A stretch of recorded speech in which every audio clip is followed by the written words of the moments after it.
இப்போது புதிய அறிமுகம் அச்சி ஹோட்டல் சாம்பார் 50 கிராம் ரூபாய் 20 மட்டுமே. அனைவருக்கும் இதயத்தின் பொங்கல் நல்வாழ்த்துக்கள். பொங்கலோ பொங்கல்.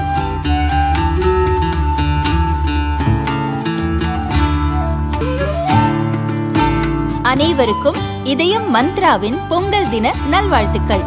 பொங்கலோ Pongal. Wherever you go, whatever you do, throw a little at it. Omax, Vest and Briefs. தமிழக அரசால் நடத்தப்பட்ட கணக்கெடுப்பில் மாநிலம் முழுதும் ஊரக பகுதிகளில் 8 லட்சம் குடிசைகள் இருப்பது தெரிய வந்தது.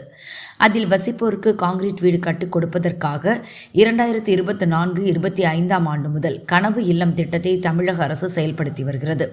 இந்த திட்டத்தின் கீழ் 2030 ஆண்டுக்குள் 8 லட்சம் வீடுகள் கட்டப்படும் என பட்ஜெட்டில் அறிவிக்கப்பட்டுள்ளது.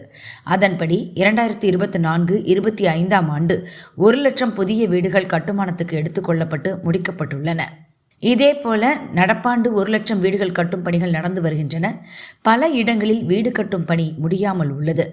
ஒரு வீட்டுக்கு மானியமாக 3.5 லட்சம் ரூபாய் வழங்கப்படுகிறது. தனிநபர் இல்ல கழிப்பறை கட்ட 12,000 ரூபாய் கூடுதலாக வழங்கப்படுகிறது.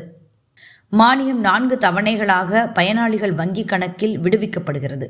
இந்நிலையில் நடப்பாண்டு கூடுதலாக 1 லட்சம் கான்கிரீட் வீடுகள் 3,500 கோடி ரூபாய் மதிப்பில் கட்டப்படும் என சட்டசபையில் முதல்வர் ஸ்டாலின் அறிவித்துள்ளார்.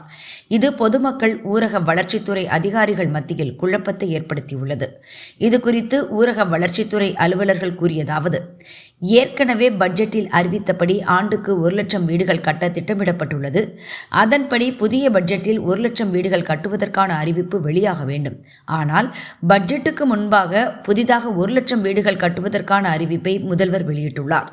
ஏற்கனவே கட்டுமான நிலையில் உள்ள வீடுகளை கட்டுமான பொருட்கள் விலை உயர்வு, கமிஷன் உள்ளிட்ட காரணங்களால் முடிக்க முடியாமல் பயனாளிகள் திணறி வருகின்றனர்.